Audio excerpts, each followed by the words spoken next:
today's Vesper preaching.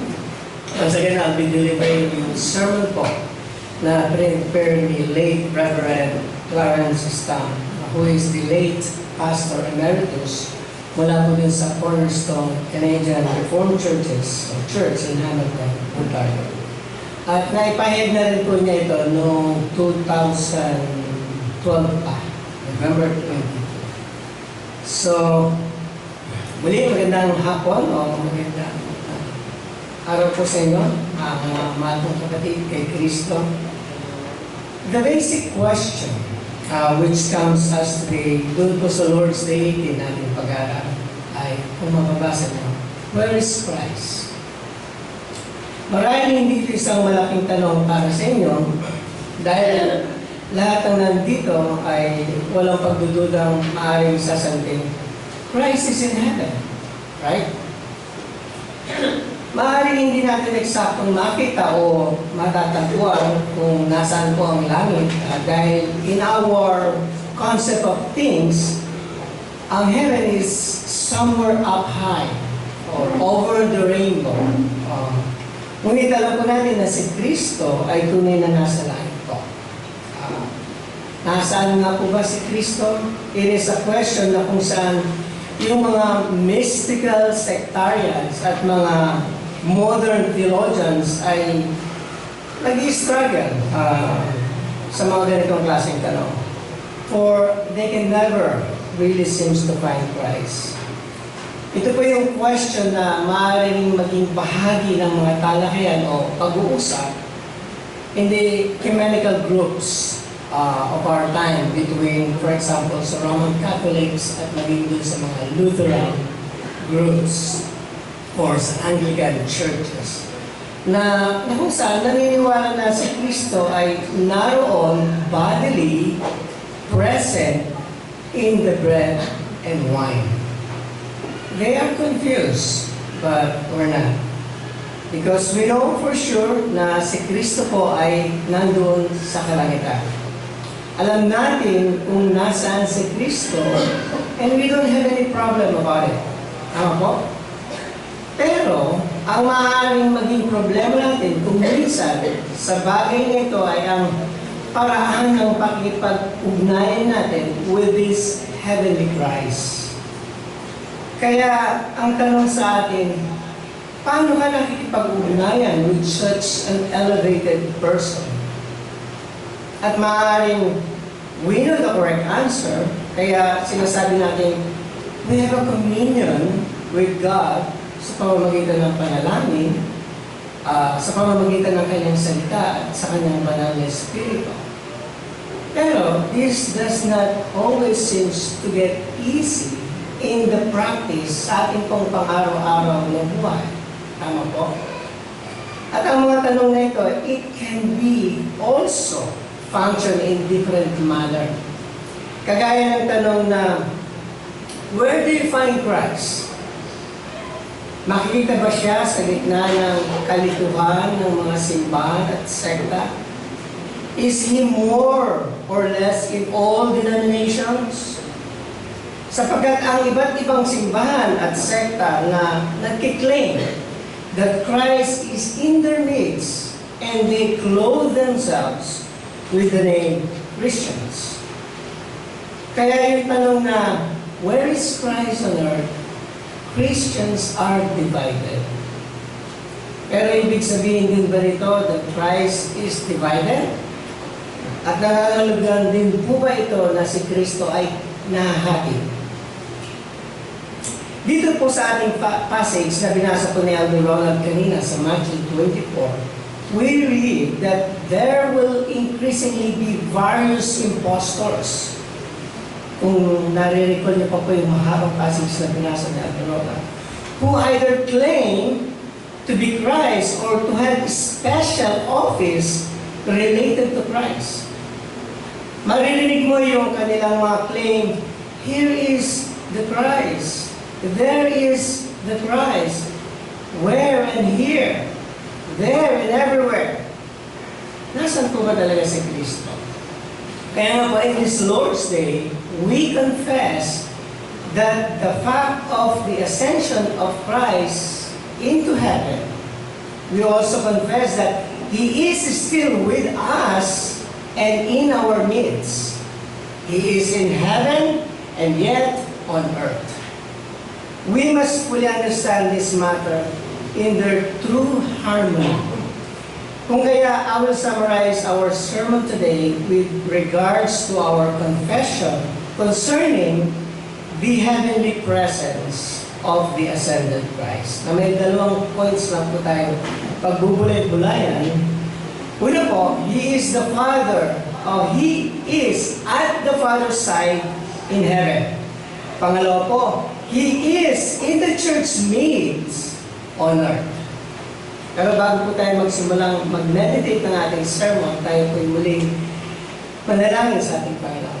Let us all pray. Heavenly Father, as we begin our Vesper sermon in Heidelberg Catechism, Lord's Day 18, we thank you for the sure truth of your word.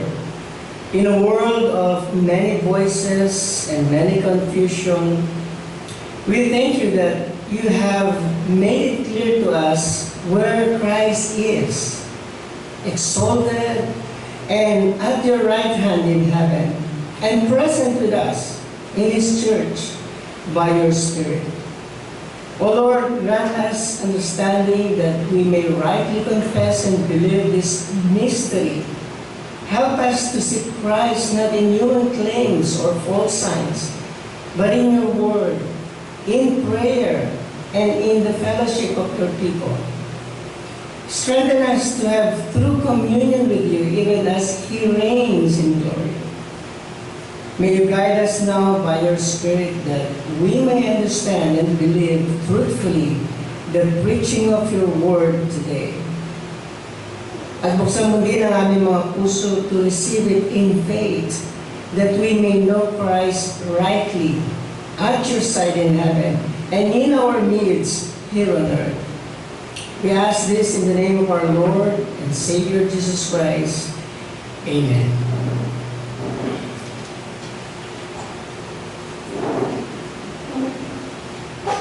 Kung nais po natin magbigay ng sapat na sagot sa tanong na, where is Christ? We must first clearly understand yung meaning ng ascension. Paano mo binibigyang kahulugan ang katotohanan ng ascension? Ang ating Panginoon doon po sa langit. Dito po sa Heidelberg Catechism, question 46, kaya kung masasamahan niyo po sa page 24 to 25, magpa-back and forth po tayo doon so that masundan po natin yung ating pagbubulay. Sabi po sa question 46, at tinanong, what do you mean by saying He is or He is ascended into heaven? How do you take this statement? Not just individually, but together as a church, as believers. Maaari mong sabihin, anong problema dito? There is only one way to understand this word. Yung phrase na He is ascended, they mean that Christ went up from earth, that He is, or He disappeared doon po sa cloud, and thus went into heaven. That matter is as clear as crystal. Malinaw po ba yan? And ang katanungan po to, it seems to indicate that there are various interpretations doon sa simpleng katotohanan patungkol sa ascension. Mga interpretation which yung mga nagdo-dominates na theologies, maging yung sa kanilang practical na buhay na kanilang mga tagapagsunod. And the whole Lord's Day 18 includes yung mga serious confrontation, not just sa mga Roman Catholics view, but more so, especially yung sa view ng mga Lutherans. Kaya dapat natin suriin po itong mabuti. And to start with, there are those who completely deny yung physical ascension ng ating Panginoon. Para sa kanila, ang idea nito ay katawa-tawa. Na sa kanilang pananaw, yung mga theological and scientific viewpoint. Una na sinasabi po nila that the idea of heaven as being upward, it is too simplistic and is based, according po sa kanila, on an ancient idea ng kanilang geography that the earth is like a flat plateau noong panahon nila. With a world of light above. So, ganun lang po kasimple ang heaven. At yun namang abyss, yung dark below na tinatawag nilang hell. Especially po dun sa 19th century era when scientists thought that they were beginning to unravel yung mystery of the universe. Kaya nga po yung idea ng isang physical ascension ay binasura po nila yun. Pangalawa po, mga pangangatwiran, this means that in a theological sense, in the school of scripture criticism, yung physical ascension is only a story, mga kwento-kwento na. A sign by which yung mga early Christian church ay nagpo-proclaim ng doctrine as being heavenly, as acceptable sa ating Panginoon. Ngunit, para po sa mga scholar na ito, the ascension has no historical basis or truth ayon po sa kanila. Kaya nga yung mga Roman Catholic churches at yung mga Lutheran churches certainly do not belong in that category dun sa mga scientific views na yun. Na kung saan, dinideny yung ascension ni Jesus Christ. Dahil ang paniniwala ng Roman Catholic at ng mga Lutheran Church that the ascension is true. At ito ay historical fact. In that sense, we fully agree with them. They do not deny yung ascension ng ating Panginoon sa Kristo. Pero dito, ay naghiwalay naman po tayo ng landas dahil binabaliwala nila ang kahalagaan at katotohanan ng ascension by saying that Christ does make constant physical appearance on earth. Sabi po nila, ginagawa nila ito in the bread and wine during Lord's Supper.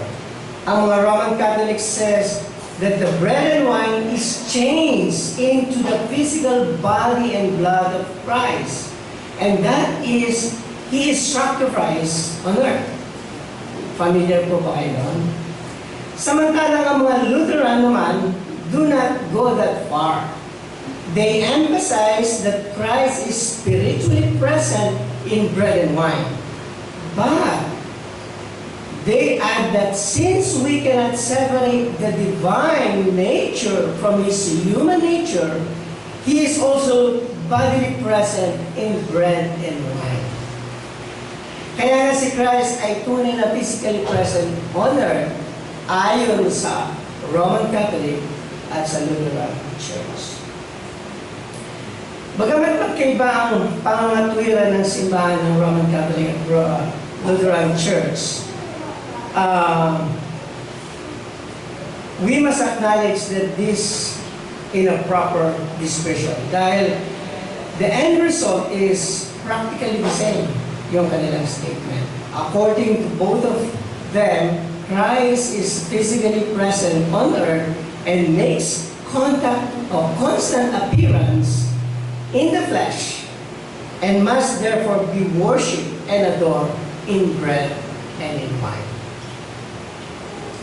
Kaya yung answer doon sa question 46 says that Christ, before the eyes of His disciples, was taken up from the earth into heaven. Dito po, yung catechism ay may matibay na paninindigan laban sa mga mainstream religious thoughts, both Orthodox at saka yung mga liberal. It says that Christ was taken up. Notice yung formulation here. Christ, as a unique person with a divine and human nature, indeed, as a complete person, body and soul, He lived here and also rose from the dead with flesh and blood. but now glorified and imperishable, no more subject to the result of the implication ng kasalanan, that Christ totally and fully was taken up from earth to heaven. Is that clear po? Then, dinagdag po ng catechism yung nagde-demonstrate ng factual truth of this. Sinabi po doon sa question and answer 46 that Christ, while His disciple watched, was lifted up from the earth into heaven. The disciples saw Him go. Not just in spirit, but also physically and bodily. There was no division of natures. Nakita nila ang Panginoon umangat sa kalangitan. There was no mystical about it.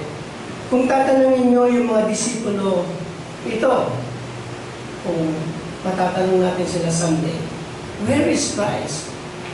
Makaka-receive ka ng mga puzzle looks sa nila. Bakit mo tinatanong? They would have said, ano ba ang ibig mong sabihin? Do you not believe our apostolic testimony? Nakita namin siyang umakyat into heaven. Where is He now? At the Father's side, in heaven. Kaya saan man natin gustong hanapin si Kristo as person, recognizable or visible, we must certainly not seek Him dito po sa kalupaan. Sure, we can try to drag Him down through our theological construction, but that is utterly worship of image, and therefore, idolatry po ito. Kaya naman, maaari natin subukang i-idealize and conceptualize yung kanyang ascension as an embodiment of the idea or a doctrine. But that too is a self-styled Christianity. Sapagkat siya ay umakyat sa langit. Visibly, recognizably, unmistakably, clearly, siya po ay nasa langit. There is no doubt about it. And He did not simply go there, but He is also going to stay there for a definite period of time. Nililinaw ito ng catechism ng sinabi nito na, and that He is there for our benefit until He comes again to judge the living and the dead. He is there continually, always. He does not in any form or shape make periodical appearance dito po sa mundo natin. His presence in heaven is constant and uninterrupted. It is true that He will not stay there permanently. At pagtapos nun, the catechism immediately adds, until He comes again to judge the living and the dead. Ang kanya pong pananatili sa langit is an interim period. The ascension was accomplished by the immediate promise of a certain return. Look at that. But that is here in the Lord's Day 18, not the point of concern. Mababasa po natin yan doon sa susunod na Lord's Day na pag-usapan. Pero ang point po ngayon, Christ is really gone from earth. Wala po siya rito, bodily, physically. Ngunit siya po ay nasa langit at His Father's side. We will live in the promise doon po sa kanyang muling pagbabalik o yung tinatawag natin second coming. At hindi sa reality na yung kanyang physical presence. Ito ay napaka-importante po natin tingnan bilang mga Kristiyano o bilang Church of Christ. Halimbawa po sa ating worship service, the Word of Christ has prevailed over the signs and symbols of the Lord's Supper. Dahil si Kristo po ay nasa langit at hindi nasa tinapay at hindi nasa alak mismo. Kaya naman, bago tayo pumupunta sa Lord's table o bago tayo magpa-participate sa Lord's Supper, we are exhorted not to cling with our hearts to the outer symbol of the bread and wine, but to lift up our hearts on high in heaven where Christ is. Kaya, we don't drag Christ o binababa natin siya dito sa ating hemisphere o sa ating atmosphere, but leave Him where He is and rightly fully belongs doon po sa kalangitan. That's the consequence of the ascension. We must worship Him who has gone into the highest heavens. We must look up. We are not to look around in this world para po sa ating kaligtasan, but we must look to where Jesus is. At the Father's right hand, we are not to seek our Savior dito po sa mundo, among men, but we must await for our Lord Jesus Christ from heaven with glory. At ang katanungan po yan ay yung po yung background ng admonition ni Jesus Christ sa kanyang mga disciples doon po sa Matthew 24. Ito ay magiging tanda ng mga huling araw, last days, at mga huling panahon, that Christ will be proclaimed everywhere as an earthly Savior. Very rampant yan, even in our time. To be found here on earth, in the flesh, sinasabi ng Panginoon sa Matthew 24, verse 27 to 23 to 27. Kaya, ang sabi ng Panginoon, then if anyone says to you, look, here is Christ, and there He is, do not believe it. For false Christ and false prophet will arise and perform great signs and wonders, so as to lead astray any possible, even the elect. See, I have told you before, so if they say, look, He is in the wilderness, do not go out. If they say, look, He is in the inner room, do not believe it. For as the lightning comes from the east and shines as far as the west, so will be the coming of the Son of Man. We should not search far and wide for Christ sa wilderness man siya, or look for Him dun sa depth ng kung saan ang meron ng mankind or the inner rooms.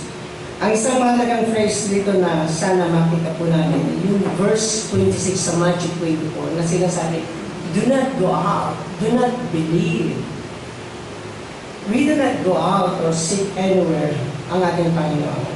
Kaya dapat tayong manatili kung saan tayo nilagay ng ating Panginoon in His faithful church. Hindi natin po kailangan lumabas para hanapin si Kristo. Wherever He is, for He will come to us out of heaven in His time, in His glorious passion, at yung Kanyang appearance will be as lightning. Familiar kayo sa lightning? Visibly throughout the whole sky, one flash of light from miles and miles, from east to west, makikita po yan. At kapag siya po ay talagang dumating mula sa ulap, ito ay magiging malinaw sa lahat. At makikita natin ang ating Panginoong Jesucristo. So, we do not go out to shop around for Christ, sapagkat hindi natin siya matatagpuan dito sa earth, bodily and physically. We will always raise our hearts upward, where Christ is at His Father's side, at magagawa mo po yun kahit nasaan ka man sa mundong lupalot. From where your house, o nasa bahay ka man, nandito ka man sa church, nasa trabaho ka man, o nasa park ka man, anywhere, seeking Christ is not restricted to specific holy mountains or so-called blessed area. Dahil po si Kristo ay nasa langit at ang mga tao mula sa buong mundo, saan man po sila naroon, can look up to Him and call upon Him. At we don't have any more exclusive holy places or yung sanctuaries dito sa mundo ito. Sa halip, dapat natin siyang sambahin ngayon in spirit and in truth. Dahil isang malaking delusion na ang ating panahon o sa panahon natin na hanapin si Kristo in the constructions of man or constructed images, earthly terms ng tao, in human institution at sa halip po, hanapin siya kung saan talaga po naroon ang ating Panginoon, in heaven at Father's side. Ang isang terrible pong nagaganap is that when we establish such visible and tangible contacts with Christ, as if nandito siya sa earth, physically and bodily, we lose sight of the only way of communication which He really establishes. Nalulose sight po tayo. And that leads us po dun sa second point. Sa ngayon, may dalawang magkaugnay na tanong na kung saan lumalabas po dito sa question 47. Sabi po doon, but isn't it Christ with us until the end of the world, as He promised? Why did Christ leave us behind so that we cannot see Him face to face? Not only His promise is at stake sa tinatanong ng Catechism, but also yung ating perseverance. Has the ascension not made things more difficult for us?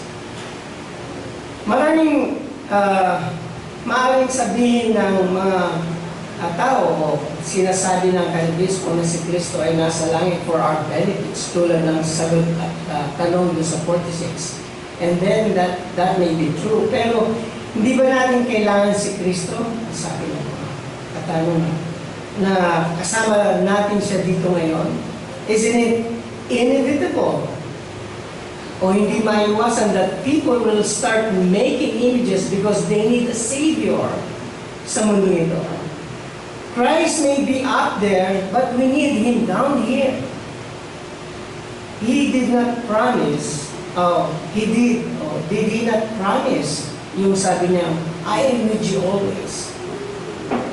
Well, hindi po sinira o brinake ng Panginoon Jesus ang promise ng Diyos na sinabing, I am with you always. Kahit na siya ay nasa langit at Father's side, He is still with us.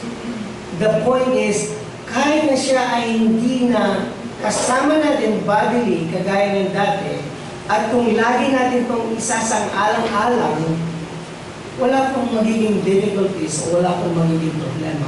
If we accept the matter in which He is now with us, if we accept the communion as He established it, we will not open up wrong channels and even mga avenues to have communion with Him. Ito po yung key point sa Lord's Day 18. The Catechism explains these things very carefully and precisely. Doon po sa question and answer 47. Sabi po doon, Christ is truly man and truly God. In His nature or in His human nature, Christ is not now on earth. But in His divinity, majesty, grace, and spirit, He is not absent from us for a moment. The human nature, which is visible, is limited. And as such, He can only be in one place, in heaven. But His divine nature is not subject to such restriction. No. With respect to His divinity, His majesty, His grace and spirit, He is never absent sa ating pong kalagitnaan. These are the very impressive words. Kaya ipinapaalala po sa atin maging doon sa Psalm 129. Kung pwede niyo akong samahan, flip me lang sa few verses. Tingnan natin na that He is never absent from us. Sabi ko din sa verse 1-4 ng Psalm 129. O Lord, You have searched me and know me. You know when I sit down and when I rise up. You discern my thoughts from afar. You search out my thought and my lying down, and are acquainted with all my ways. Even before a word is on my tongue, behold, O Lord, you know it altogether. And then, jump tayo sa verse 7 to 12. Sabi po doon, where shall I go from your spirit? Or where shall I flee from your presence? If I ascend to heaven, you are there. If I make my bed in its Sheol, you are there. If I take the wings of the morning and dwell in the uttermost part of the sea, even there your hand shall lead me, and your right hand shall hold me. If I say, surely the darkness shall cover me, and the light about me be night, even darkness is not dark to you. The night is bright as the day, for darkness is as light with you. You see, our Lord is never absent from us. He is always with us, before and behind us, all around us. In that sense, ang ating pong Panginoong Jesucristo ay narito. In His majesty, He is here. Not in an outer sense, but in what He has. In His government and providence in the history of the world, maging po sa history ng ating buhay. He is always here, never absent. Maging yung kanyang grace in gathering yung kanyang mga simbahan, in administering His heavenly gifts sa simbahan, is ever present. Yung kanyang Spirito, by whom He proclaims His gospel of redemption and works of faith sa ating pong mga puso, is always with us. He is here, yes, and always, but in a divine and spiritual manner. Not bodily, not physically. Alam niyo po ba ang tugon at sinabi ng Lutheran sa ganitong statement? They said, now, you are ripping Christ apart, separating His two natures like the old heretic Nestorius did. The one nature is here on earth, and the other is there in heaven, while they should be together everywhere. Ngunit sinagot po ito ng Catechism, yung objection nito ng Lutherans. At ito po ang sinabi dun sa question and answer 48. No, the two natures are and remain one. But the divine nature, being omnipresent, goes beyond the bounds of the human nature. Kung kaya nga, according to the flesh, according to the human nature ng ating Panginoong Jesucristo, siya po ay nasa langit. Pero according to His divine nature, He is with us on earth. So it is revealed, and so it is also quite understandable. Is that clear? Ngayon naman po, maaaring maitanong ay, why did Christ have to ascend physically to heaven? Bakit nga bang kailangan pa siya umascend? Well, for Him to be exalted. He had completed the work that He had to do on earth sa kanyang flesh. There was no reason for Him to stay here anymore in the flesh. He could therefore go home into the glory of His Father. At kasabay nito, ang kanyang gawain din sa lupa takes on a new dimension. He begins yung kanyang mighty spiritual works in which He reveals His majesty, His grace. Would you want ba na i-bring down pa dito physically ang ating Panginoon? Would you not see Him where He is now? Doon sa glorious works which He is doing out from heaven. He did not go to heaven merely para sa kanyang sarili lang. He went to heaven in the first place to please yung kanyang Ama. That's always come first. And He went for our benefit. Kaya nga, the Catechism touches on this in question 49. When it was said that as Christ has been our mediator on earth, so He is our mediator in heaven.